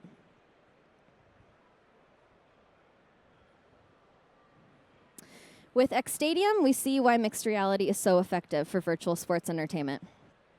X Stadium is a premier co-watching MR/VR application that gives users the ability to watch sports the way they want to, with enhanced features and interactive components. So you can broadcast up to 20 simultaneous sports streams and customize the screen sizing and positioning for all of them. Real-time statistics and custom animations can be triggered by live gameplay, enhancing the game for superfans and giving them special access to data and information. So during the next World Cup, that's how I want to be watching. But in a not-so-distant future, co-presence in mixed reality will let fans be together, even when they're not physically in the same space, letting people share experiences and root for their teams together, no matter where they are. So now that we've explored the promise of virtual sports, let's shift our focus to the world of interactive comedy. With the rise of virtual events and online platforms, comedians are finding new ways to connect with audiences and make them laugh in the digital realm. So when it comes to interactive storytelling experiences and comedy experiences, the weirder the better, in my opinion. And let's be honest, sometimes it can be a bit strange to be in virtual reality, especially with other people. Virtual reality is tailor-made for unique experiences. It's quite strange sometimes. So we can lean into that strangeness with theater and comedy shows, and we can heighten the humor that's already created by the absurdity of these experiences. And in the theater and comedy industry, the opportunity is just as much there for the performer as it is for the audience. The line between performer and audience can be blurred. Audiences can be even more integral to the show, having greater agency to shape the story and be an active participant in the adventure. And there's so much innovation going on in this space already. In the Soapstone Comedy Club, a homegrown comedy venue built in Meta Horizon Worlds, comedians are given the opportunity to perform as avatars. I'm hoping that we have the video trailer. Are we able to play the video trailer now? I see flashlights through my front door. I open the door. I got the bat. I got the strap. I said, ah! Ever since that night, Amazon has not delivered packages to my house. You ready? Let's go. It's on. Wish me luck. You ever take the top off a pint of ice cream and just throw the lid away? My husband, when we first got married, I didn't even want to do vows. I just wanted to do concerns. I love anything mini. I like mini golf, mini weeds, even mini murder is fine. Try explaining ripped jeans to your immigrant father. This chicken is cage-free. That chicken had a better childhood than I did.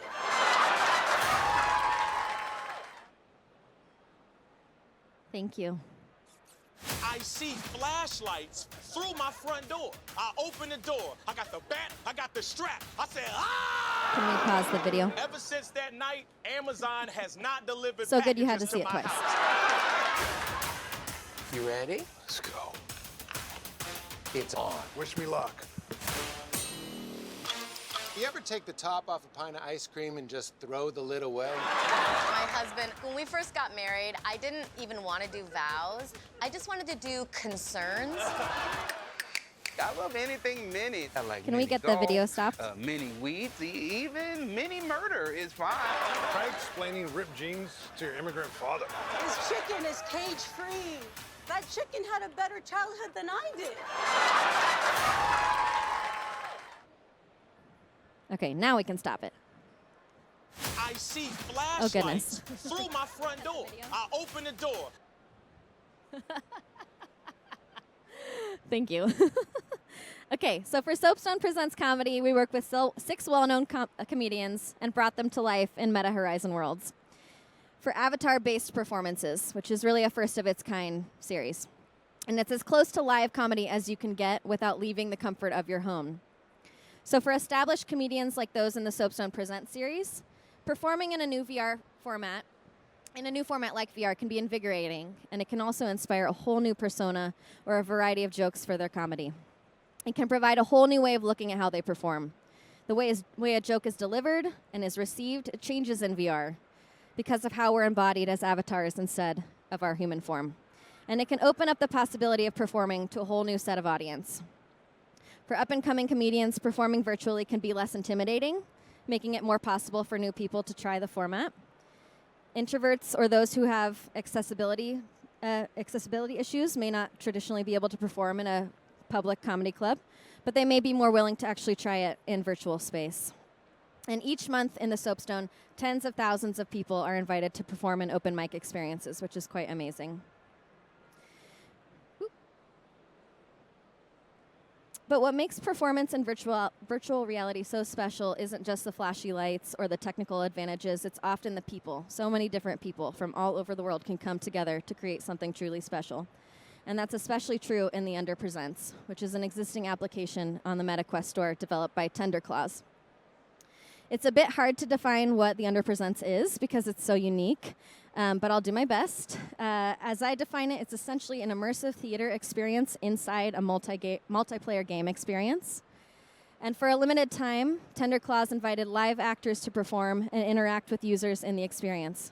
So at any point while the live theater experience was happening, you could have a chance encounter with one of these actors, either by watching them perform on a stage or by role-playing alongside them as you followed their storyline in the experience. You could be invited to perform with them, or you could also help them uncover part of the story and part of their character. The Under Presents blended the lines of games, storytelling, and live theater into an experience that was truly one of a kind.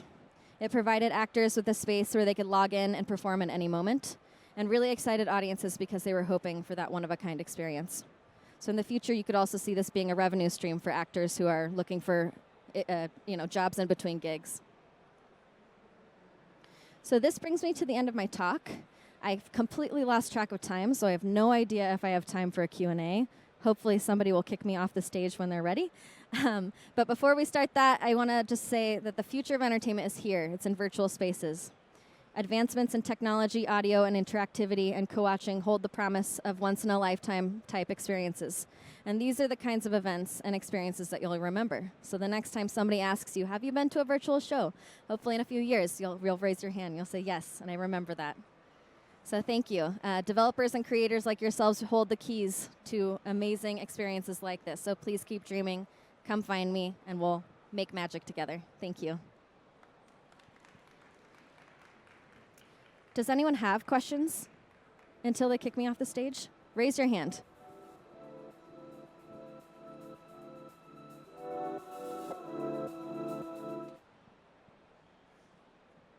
Hi. You can hear me, right? I believe during the pandemic we have seen this virtual reality growing, and I would like to know if we could see some kind of change in the behavior of people, in the engaging of people in these events after the pandemics. Was your question related to events specifically or just virtual reality in general? Okay. Yeah, I mean, I think that the audiences are ever growing, and I think that that time that we had in lockdown actually made our industry flourish. I don't want to say that it was a good time, because it absolutely was not. But for our industry, I think it was a really interesting time, because it was the only time in recent history that we've had everybody at home looking for digital experiences. So in that sense, I think that we've really seen virtual events and virtual content explode. It's also, I think we're at the apex of a lot of different technologies converging. So I think we'll start to see people from other platforms and products kind of come together. Any other questions before they kick me off? I have really appreciated this Beyonce moment that I had, so thank you very much, and come find me after.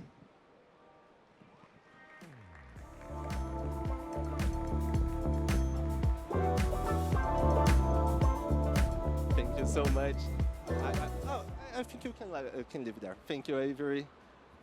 Galera, mais uma vez agradecendo aqui a todos vocês que estiveram com a gente no palco Journey. Dá uma levantadinha na mão para quem estava comigo aqui no Journey 1. Dá uma levantadinha na mão, a galera que estava aqui no Journey 1. Muito obrigado a todos vocês, agradeço. Eu gosto de ver o rostinho de vocês, desculpa, eu sou assim, eu tenho que interagir olhando vocês. O Journey 1, ele está encerrando, então, os painéis. Ah, mas eu estou sentado aqui, está confortável, não quero ir a lugar nenhum. A gente está tendo painéis aqui no Journey 2 e 3, até começar o nosso countdown mais tarde, né? Eu queria agradecer realmente vocês que vieram no nosso dia 0. Aí você pode se perguntar, por que um dia 0? Né? A gente não começa a contar, não é o dia 0 porque o countdown vem logo na sequência. Agradecer rapidamente aqui aos nossos patrocinadores e quem permite isso acontecer, além, obviamente, de vocês, o público, né? Que é a Lei de Incentivo à Cultura, o Banco do Brasil, Sabesp, TNT, Brasil Games, Abra Games, Apex Brasil, a Prefeitura de São Paulo e ao Governo do Estado de São Paulo, que nos ajudam a fazer isso acontecer. Como eu disse, a galera que veio no passado no Big agora se uniu com a Gamescom Latam e por isso agora somos a primeira Gamescom da América Latina. Você esteve na primeira, você está começando aqui uma jornada conosco, uma jornada maravilhosa. Agradeço realmente mais uma vez vocês. Se vocês quiserem sintonizar nas palestras ao lado, vocês têm que mudar o rádio de vocês, que o 1 e o 2 é para esse painel aqui do Journey 1, 3 e 4 painel Journey 2 e 5 e 6 painel do Journey 3. Aí você pode se perguntar por que tem dois canais, é porque um é em português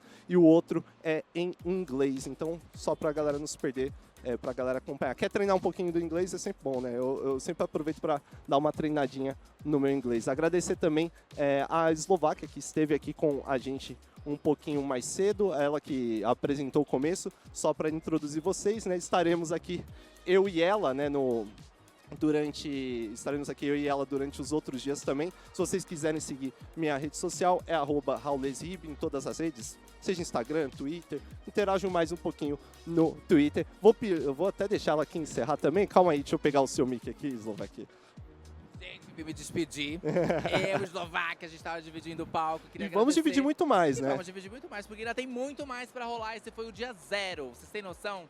Dia 0. Eu tava explicando, falei assim, que é meio doido, né? E depois, do nada, porque o 0 é antes de todos. E aí os todos que vêm depois são 1, 2, 3, 4 e 5, que serão todos os dias que a gente tem por aqui. Show.